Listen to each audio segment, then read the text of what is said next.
जैसे भगवान शिव की जटा कुंडली में जटा एक ये जटा जो भगवान के शिव पर दिखा रखी है ना, ये बालों का जटा, और इसमें एक औरत का मुंह सा दिखाकर उसके मुंह से गंगा निकलती दिखा रखी है। ये तो एक बनावटी कल्पित है, ऐसा नहीं है।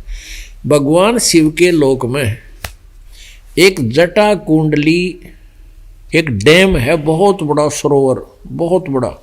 यो प्रत्येक लोक के अंदर, जैसे शिव के लोक में, विष्णु के लोक में, ब्रह्मा जी के लोक में, सबके लोक में बड़े बड़े सरोवर होते हैं। तो शिव जी के लोक में एक बहुत बड़ा डैम है, उसका नाम जटा कुंडली है, उसका नाम जटा कुंडली डैम है।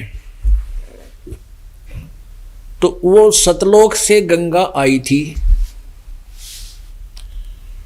और उसके बाद वो जटा कुंडली डैम में 6 महीने तक रही। मतलब 6 महीने में वो जटा कुंडली जो डैम था, वो सरोवर था, वो भरा। उससे भरकर फिर वो ऊपर आई। उसी समय भागीरथ जी तप कर रहे थे गंगा को नीचे लाने के लिए। उन्होंने कहा ना, गंगा ने आना था और भागीरथ ने जस पाना था। ये सारी कहानी अब समझ में आओगी। अब यहाँ क्या बता रहे हैं? शिव की जटा रहे जो गंगा, बहुर कया सरगुण प्रसंगा। शिव की जटा रहे जो गंगा, तब कर कह भागीरथ लाए, तिहु लोक कीर्ति दर्शाए। गुप्त वस्तु प्रगट दिखलाई, निर्गुण सरगुण समझो बाई। कि या गंगा हमने ना दिखी थी, हमारे लिए अवेलेबल पृथ्वी पर नहीं थी। भागीरथ ने तप किया और उस तप करके उस निर्गुण जो हमें नहीं उपलब्ध थी, वो थी वहाँ पर मौजूद, साकार में थी। और वहाँ से ये गंगा नीचे गिरती है, तो वहाँ से नीचे गिरने से ये वाष्प रूप बन जाती है, वाष्प। और फिर यहाँ इस पर हिमालय के ऊपर आकर के ये बर्फ रूप धारण कर लेती है और फिर वहाँ से जल बनकर ऐसे निकलती।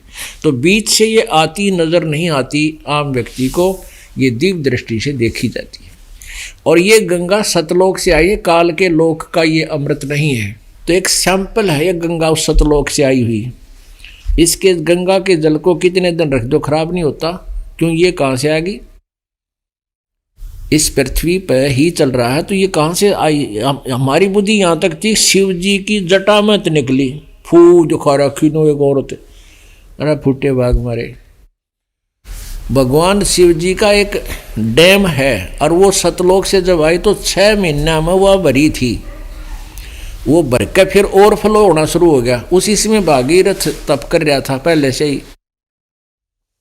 तो जब ये ऊपर तक पड़ने लगी फालतू होगा, जब भगवान शिव ने कह दी तथास्तु, ले भाई गंगा आ जाएगी। तो ये तो चलती का टोर मारनी है, चलती का टोर मारने वाले। तो ये सतलोक से आई थी शिव के, फिर शिव के धाम में, शिव के धाम को डैम भर गया 6 महीना, फिर आगे चल पड़ी। अब वो पीछे से चल ही रही है और वो वहाँ से ओवरफ्लो भी हो ही रहा है। और यहाँ अब ये इस प्रकार ये गंगा आपको उपलब्ध है। लेकिन इस गंगा के पानी से मोक्ष नहीं है। तो ऐसे ऐसे अमृत पदार्थ हैं सतलोक के अंदर, ये सैंपल है वहाँ का।